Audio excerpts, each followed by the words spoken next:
Okay, guys, I'd like to introduce Deborah Lindsey. She's a seasoned master EFT instructor and visionary. Her website is onlineeftcertification.com, and she's going to give us an amazing presentation here. So hold on to your seats. Deborah, it's all yours. Well, it's really a chance to interact with you guys first and teach you a little bit about how we can use EFT to help mitigate emotions, because all of the things that Ed was talking about in the pre-conversation before we started talking today, all of that can get tripwired, right? It can all get tripwired. You have these incredible intentions. You're going to wake up early, you're going to do A, you're going to do B, you're going to do C, and then something happens and you're tripwired. And the next thing you know, you're laying in your bed curled up in a ball just trying to get through the day. Now, my understanding is that this is a group full of people, not everybody perhaps, but I'm hoping you all can tell me, that have struggled with addictions. Is that accurate? Yes. Okay. Is there anyone here who hasn't struggled with addictions? Okay, just one. So, well, this can apply to everyone to some degree, but what we learn as we go through this emotional journey, because in my mind, it's not all action. Action always is preceded by emotion.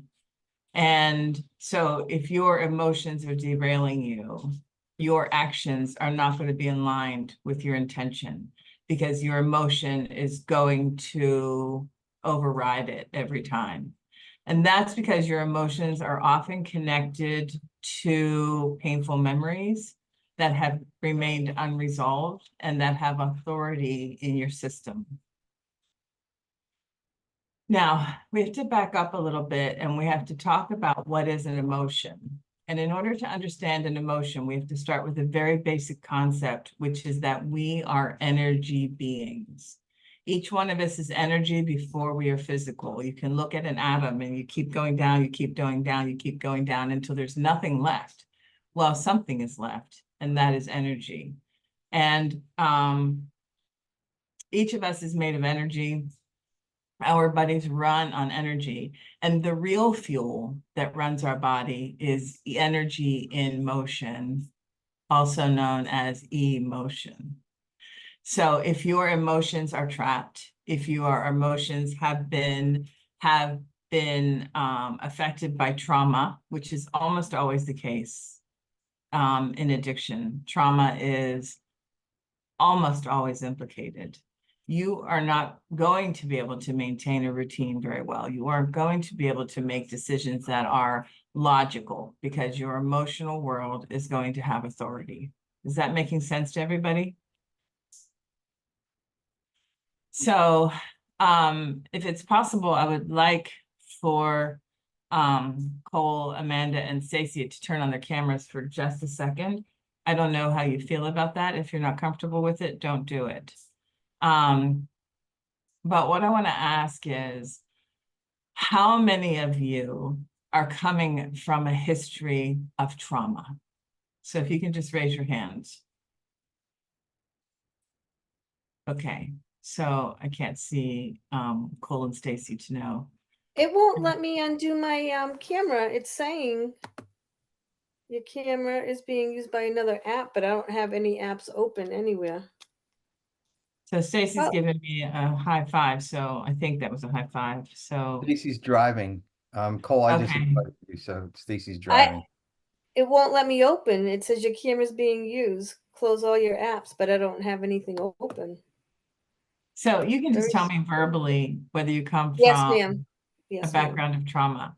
How many of you, so everybody on here except for Chris's significant other, wife, a friend, I don't know, is struggling with addictions.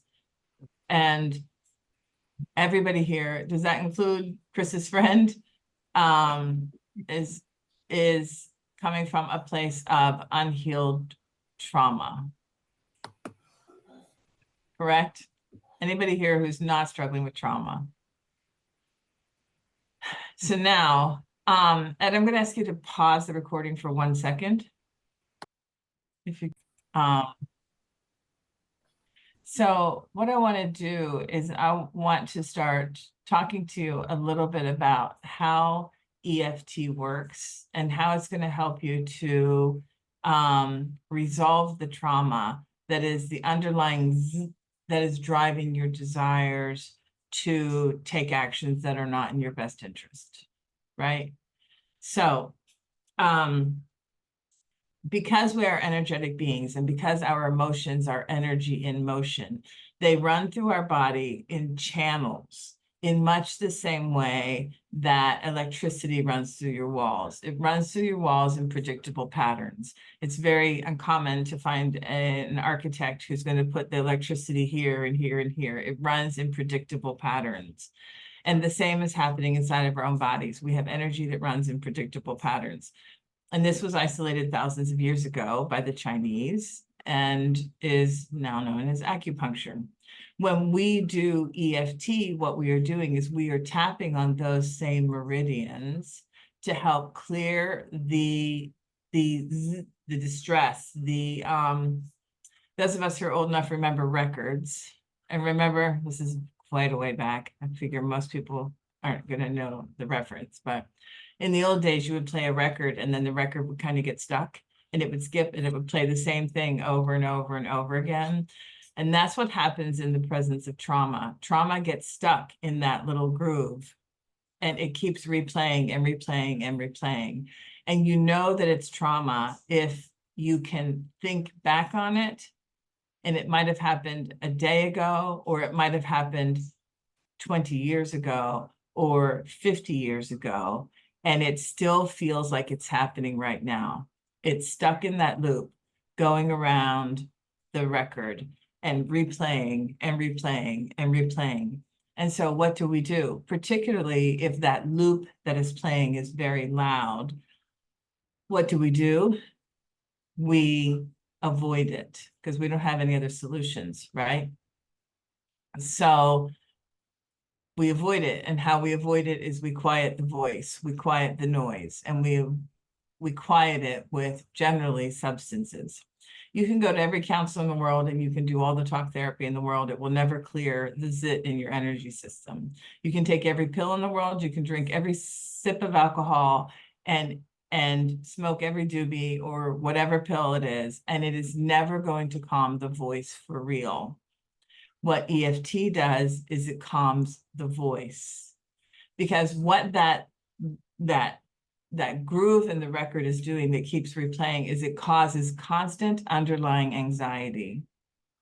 So even if you're sleeping, even if you're meditating, even if you are running, even if you are stoned, that underlying tone of anxiety is always present. And that is the battle that most people struggling with addiction are battling, is that underlying tone of anxiety that sort of defines your presence in the world. Is this making sense to everybody? Am I on track? Right. So, and if you have questions along the way, feel free to ask them. So what we do with EFT is we tune in to the anxiety, or we tune in to a memory, or we tune in to a belief. And one of the things that happens a lot in the addiction area is we get what are called improper references.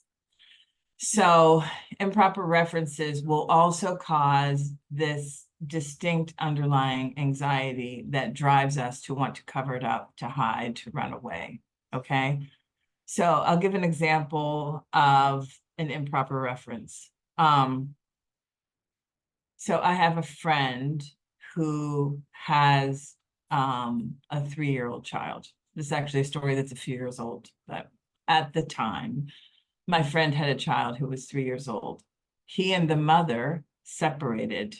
The mother decided she didn't want him around. And so she started to tell the little boy that daddy left, daddy doesn't love you, daddy this, daddy that. And it all happened about the time of the pandemic. And so my friend had to actually take it all to court to get access to his child. And because the pandemic had everything shut down here in Panama for 9.5 months, it was almost 2 years of this woman battling him before he was able to see his own child, right? So he leaves when the kid is 3. Before that, he's been with his child every day. He was the primary caretaker. Doesn't see him again until he's 5 years old, right? Now, what kind of improper references do you think that were created during that time? Daddy doesn't love me. I'm not worthy of sticking around for, people leave. You can't trust anybody. Do you see there was a lot of improper references that were made because the child doesn't have more information. And so the child thinks, I'm not enough. Exactly. As Neil said, I'm not enough. It's an unsafe world. All sorts of improper references are created in that moment based on limited information or out and out incorrect information. So a lot of what we're doing in EFT is not just correcting underlying trauma. That's the easy part. Seriously, when you start doing EFT, correcting underlying trauma, if you got any kind of skill set, is easy. The real battle comes in redefining the improper references that have now been controlling your life. They've been controlling your relationships. They've been controlling your jobs. They've been controlling your ability to function, maneuver, and succeed in the world. Shit that happened when you were 3 years old that was all based on lies is what's defining your decisions today. So what I wanted to do is just start by, we have such limited time. So does anyone have any questions about what I said or any disagreements with what I just said or any comments about what I just said? I think Elsie wants to say something. No. All good, Deborah. Thank you. Okay.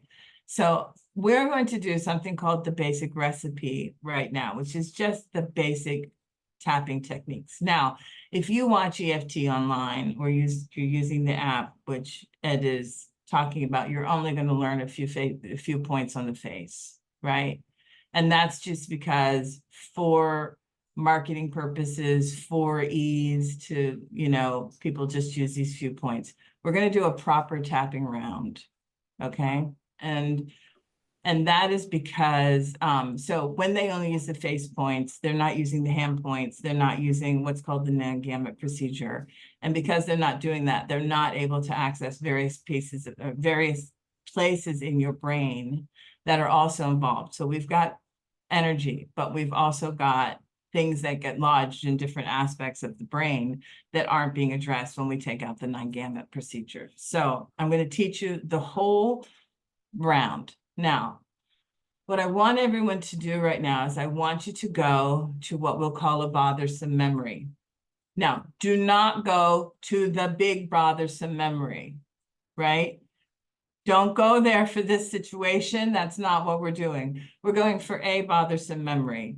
So if the big bothersome memory is a 10 or a 20 on a scale of 0 to 10, you're going for a bothersome memory that is a 5 right now. You're not looking for something that's going to cause re-traumatization or that we're going to have to stop everything and deal with because you're going to go through a complete meltdown. That's not what we're doing. You're picking a memory that is about a 5. Okay? Now, I want you to take that particular memory and I want you to feel it. I want you to think it through. Only if you feel safe. If you do not feel safe thinking about this memory, you do not think about it right now. And if you're choosing a memory that you do not feel safe thinking about right now, you've chosen the wrong memory. Put it back in the box and come back to a memory that is safe to think about right now. Okay? Now, on a scale of 0 to 10, when you think about that memory, give a number of what we'll call the SUDS, the subjective unit of distress scale. How much distress can you feel when you think about this particular memory? And I want you to give it a number, and I want you to hold that number up with your hands so I can see it. Okay, we got a 4, we got a 6, we got a 6, we got a 3. I'm we a got 5. We got a 5. Okay, Yeah. so now, okay, you're gonna tap right here on the side of your hand. So you're gonna tap with enough pressure that you feel it. Do not hurt yourself, okay? And I want you to say, you can say it out loud with me, or you can say it in your head. I always think it's better if you say it out loud, because I think in the beginning there was the word, right? So even though I have this distressing memory, everybody, Right. I Even love, though, oh good. Even though I have this distressing memory, even though I have this distressing memory, Distressing love, memory. I love and accept, accept my, oops, sorry, and forgive myself. and I forgive Right. myself. love, Mhm. I accept, love and accept and forgive myself. Okay, let's do it together. Even though I have Even this though I distressing have this memory, memory, Right. Memory. I'm not teaching very well. I'm gonna say it. You guys say it in unison immediately thereafter. Here we go. Even though I have this distressing memory, even though I have this distressing memory, I deeply and completely I deeply and completely love, accept, forgive myself. love, accept, and forgive myself. So, Even though I have this distressing memory, we're gonna do it 3 times. even though I have this. Even though I have this distressing memory, I deeply and completely I I deeply and completely love, accept, and forgive myself. love, accept, and forgive myself. One more time. Even though I have this distressing memory Even though I have this distressing memory, and it makes my heart hurt, it makes my heart hurt. I love, accept, and forgive myself. I love, accept, and forgive myself. Now, we're going to tap on the top of the head. And we're going to say this distressing memory. This This distressing. distressing memory. Now we're going to come down to the eyebrow, like the very beginning of the eyebrow, kind of touching the nose at the same time. This distressing memory. This distressing memory. Now out here on the, it's called the side of the eye point. It's on that bone, right? This distressing memory. This distressing memory. Now, right here underneath the eye. Now, you don't want to be down here. You want to be up here in the soft spot. It's usually a little tender. This distressing memory. This distressing memory. Now, underneath the nose. Can't get that one very wrong. This distressing memory. This distressing memory. Right here under the, it's in this indent underneath your lip. Called the under the lip point or the chin point. This distressing memory. This distressing memory. Now, you see how I just had an in-breath and an out-breath? That's called an integration. It means something just changed. So you're going to tap right here on the collarbone point. It's that the bone that sticks up. For some people, it's going to be closer in. For some people, it's going to be closer out. You're looking for the what's it called? The knob. It's the clavicular knob. This distressing memory. This This This distressing memory. We're going to use an alternate point right here in the center of your chest, which is the thymus point. And you're going to say this distressing memory. This distressing memory. Now you're going to go underneath your arm, and I think of it as under the nip and across from the pit. So across from the nipple and sort of at a 90-degree angle, you're going to find a tender spot under your arm. For those of you who have a memory right now that's dealing with your mother, that's probably a very sore spot at this moment. This distressing memory. This distressing memory. Now we're going to go to the hand points on the side of your thumb. It's on the outside of the thumb as if you're shaking hands. It's on the actual point is the bottom corner of the outside of your thumbnail. This distressing memory. This distressing memory. Next finger, same place. This distressing memory. This distressing memory. Next finger, same place. This distressing memory. This This distressing memory. So we're gonna bypass traditional EFT because I have my reasons. We're gonna go to the ring finger, same place, and say this distressing memory. This This distressing memory. distressing memory. Go to the side of your, the pinky, this distressing memory. This This distressing memory. Back to the side of your hand. This distressing memory. This distressing This memory. distressing memory.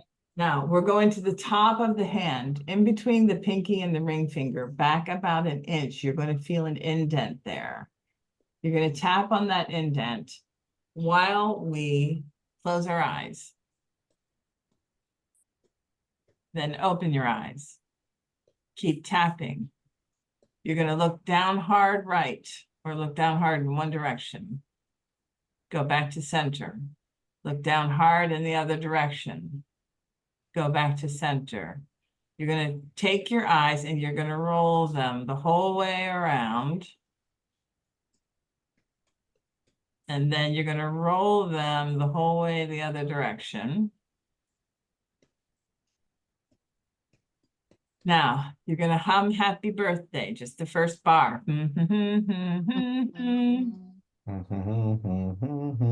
Count to 5. 1, 2, 3, 4, 5. 1, 2, 3, 4, 5. Hum happy birthday again.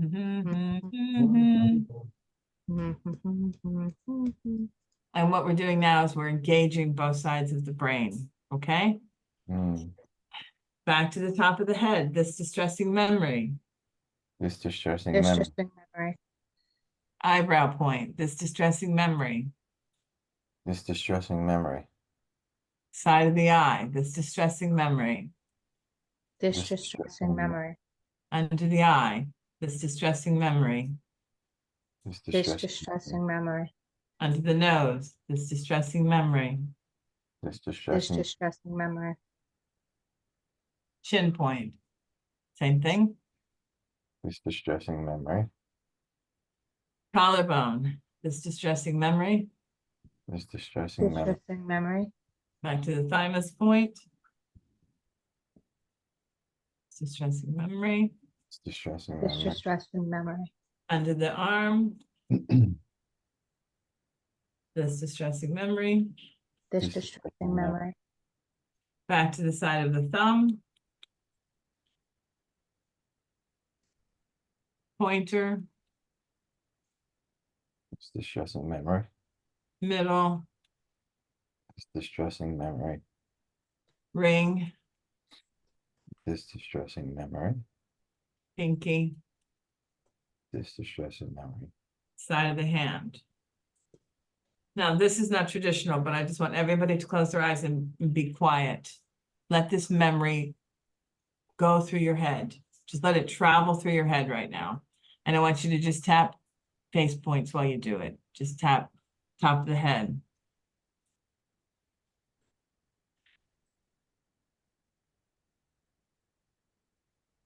Eyebrow.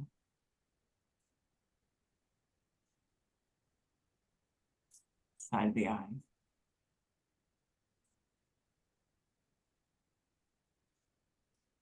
Under the eye. Under the nose. Chin. Collarbone. I want you all to take a deep breath and let it out.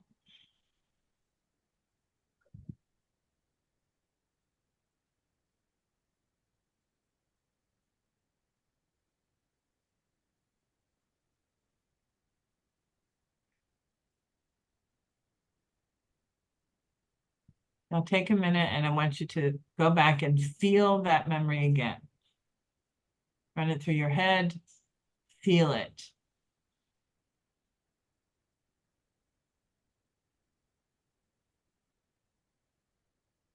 How many of you are feeling some sort of change in your energy system right now after one full round of tapping?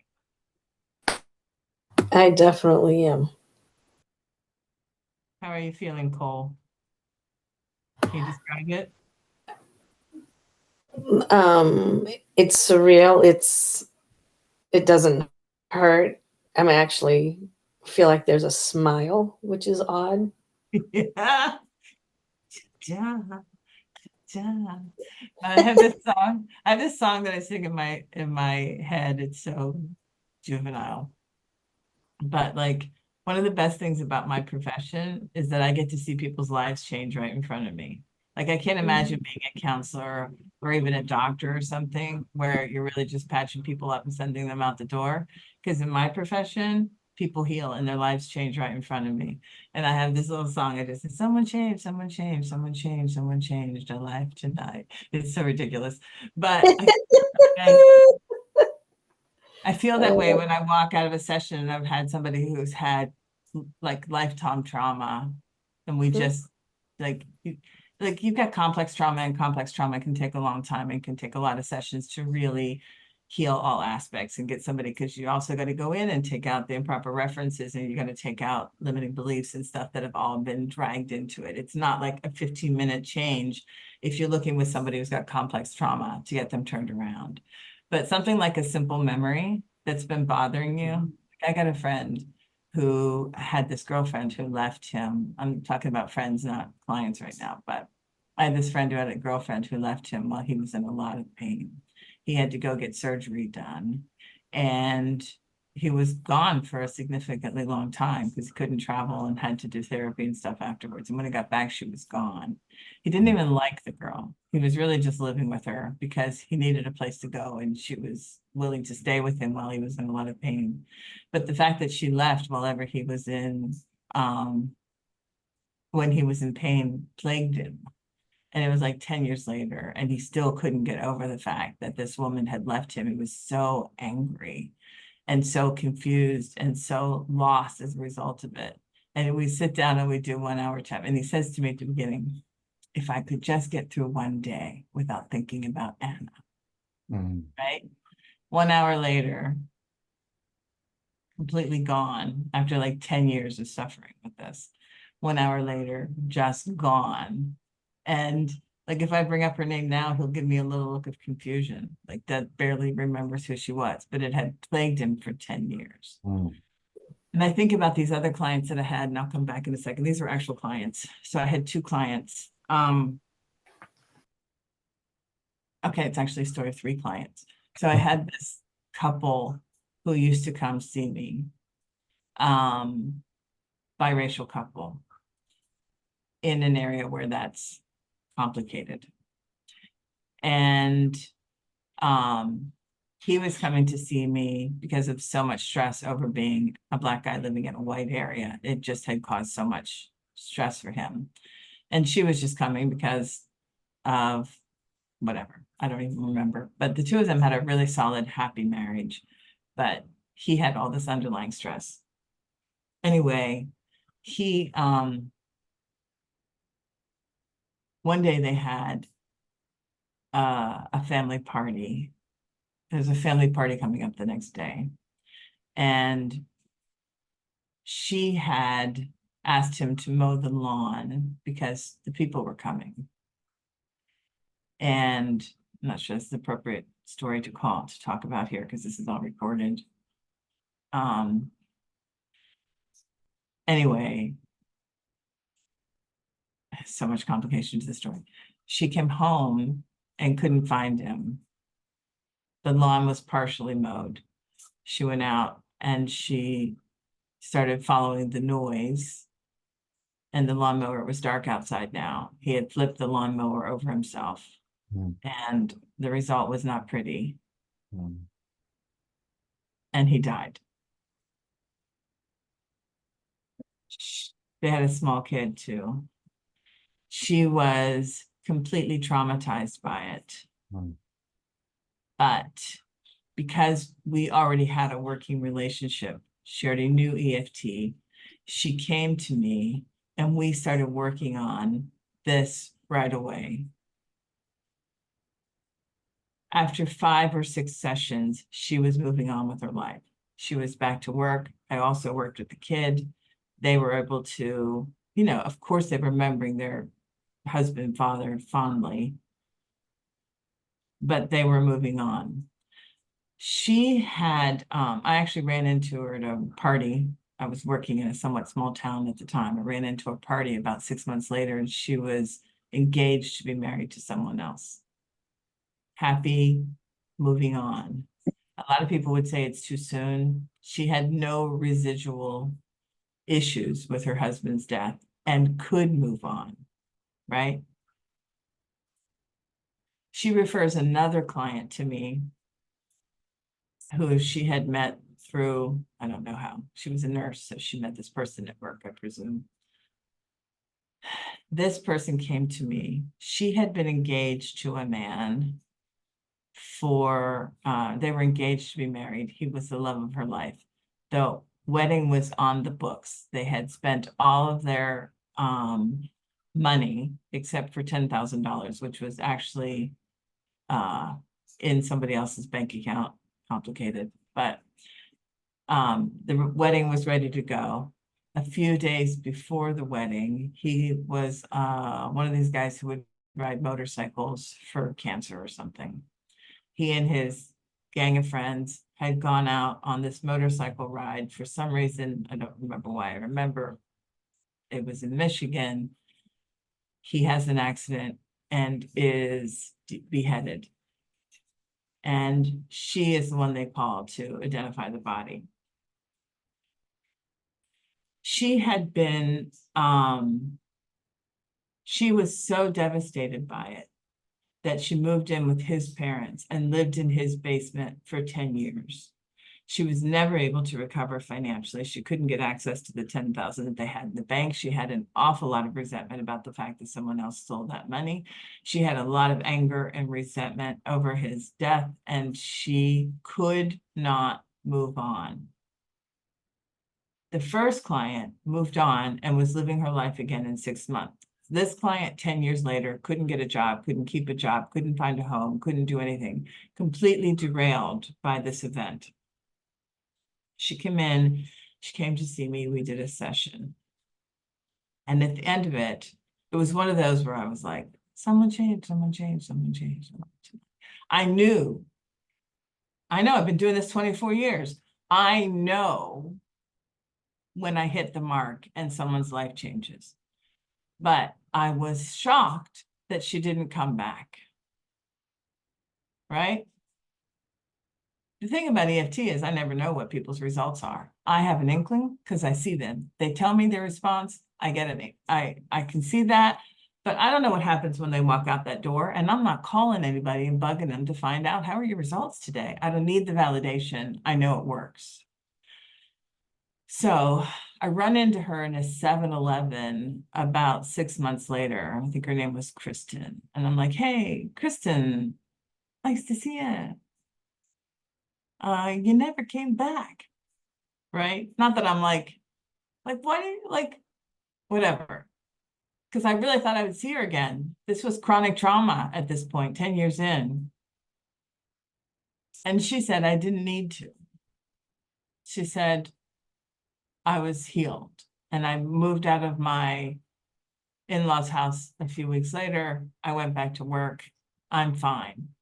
And so she only needed that one session. But the fact that one client had EFT immediately and was able to move on, and another client with a very similar, almost identical, well, not almost identical, very similar situation, both of them traumatized by the unexpected loss of their loved one through very violent means.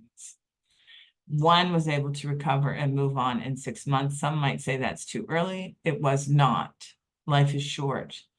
And the other one lost 10 years of her life sitting in her in-laws' basement trying to get through it.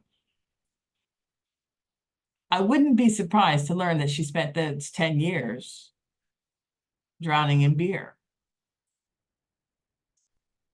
because there was no better way to deal with the trauma that she had experienced. It was the only option. You got beer, you got pills, you got counseling, because nobody ever talks about emotional health as a thing. We talk about mental health, we talk about physical health, we talk about spiritual health, but where is the conversation about emotional health? I mean, shit, they put people in depression with depression on pills. It's shocking to me how little we talk about or address, even acknowledge the role of emotional health in our overall wellness plan. Because we don't.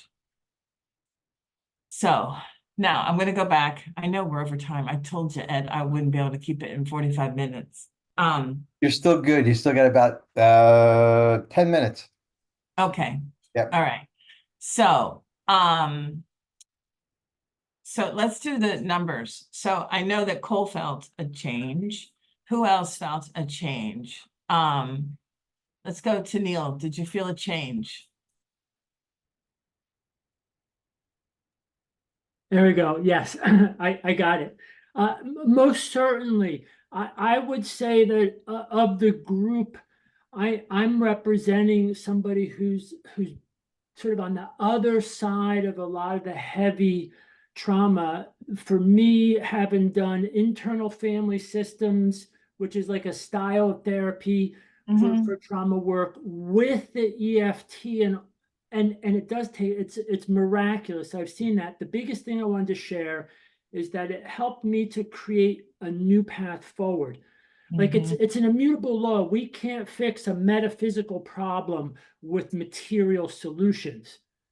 And so when you talk about that improper referencing, once that lines up and I get clear on that, I have a better path, better path forward. So the amperage on the trauma is not so much. This particular example, I started with the three. My dad's aging, he's almost 90. And so I'm working through like pre-grieving on that. So it definitely shifted. It was a tough week. I had a bunch of deaths that were close to me. And so I was hanging out with this. So it shifted, but very gentle, because I also don't want to move quickly away from I'm having a good time with this grief. I'm like these people are written on my heart, and I want to hang out there. But love this work. And for those of you that's just kind of getting into it, man, give it a chance. It is pretty miraculous. Thank you. Yeah, one of the things I was actually talking about this with one of my students today that's so fun about EFT is what we call the cognitive shift. And it's when the moment happens that the improper reference has been dissolved.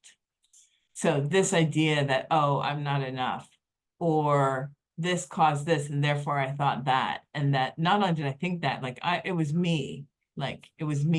And when you have the cognitive shift and that thing dissolves and their entire sense of self just shifted in a 20-minute session or a 1-minute tapping round, and their entire sense of self just shifted because they had that awareness, the cognitive shift that becomes a sort of, Oprah would call it the aha moment. It is that spiritual awakening that comes and the understanding that comes with it. And it all just kind of whooshes in. And you're essentially and effectively changed. Yeah, you change the conversations in your head because you change. Okay, Elsie, how do you feel now? I can't say that I really felt a big difference, but you know what? I have a pretty severe practice that I'm walking in the quantum field every day in the future.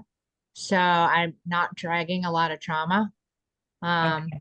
I'm like, but I'm very interested in this and I appreciate this and I'm very excited to learn more about it and really get more from it. Maybe I was already through the trauma. I was digging, thinking to myself, well, what do I have that's like lingering? And I didn't really have any on deck, but tomorrow's Okay. another day. I get myself into a trauma roll tomorrow. And there's no requirement to have trauma. Like you're allowed to be someone who's healed, right? You're allowed. That's the goal. We're all like, that being said, I'm 24 years into this and I can still tell you stuff comes up. Like today, I applied for credit online, right? Like my credit's good. I make enough money. I shouldn't be having any kind of denials. But I got a denial and I had to sit down and tap because I was like, right? And that's just like, right? Like, there's no reason to get denied credit. Like, I pay my bills, always pay my bills, got plenty. And it was just it was such a trigger. And the point is that every day in everyday life, even if you're someone who is healed and who's been doing this work for a long time, we're all human and the stuff is still coming at us and we're still going to need tapping just to help us get through. I used to have anxiety so bad I couldn't leave my house. So I don't even know who I would be if I hadn't found tapping. Ed, did you feel any change? Yeah, I did, especially when I hit the pinky area. The tapping that I do didn't include the hand. It included everything else except for the hand. And when I hit the pinky area, it was just like just like I could have just melted in my chair. Ed, that's where mine was too. Yeah, it got a little That is so fun. Can you speak to that? Why it would be that area? Self-esteem and heart. Mm. Shocker.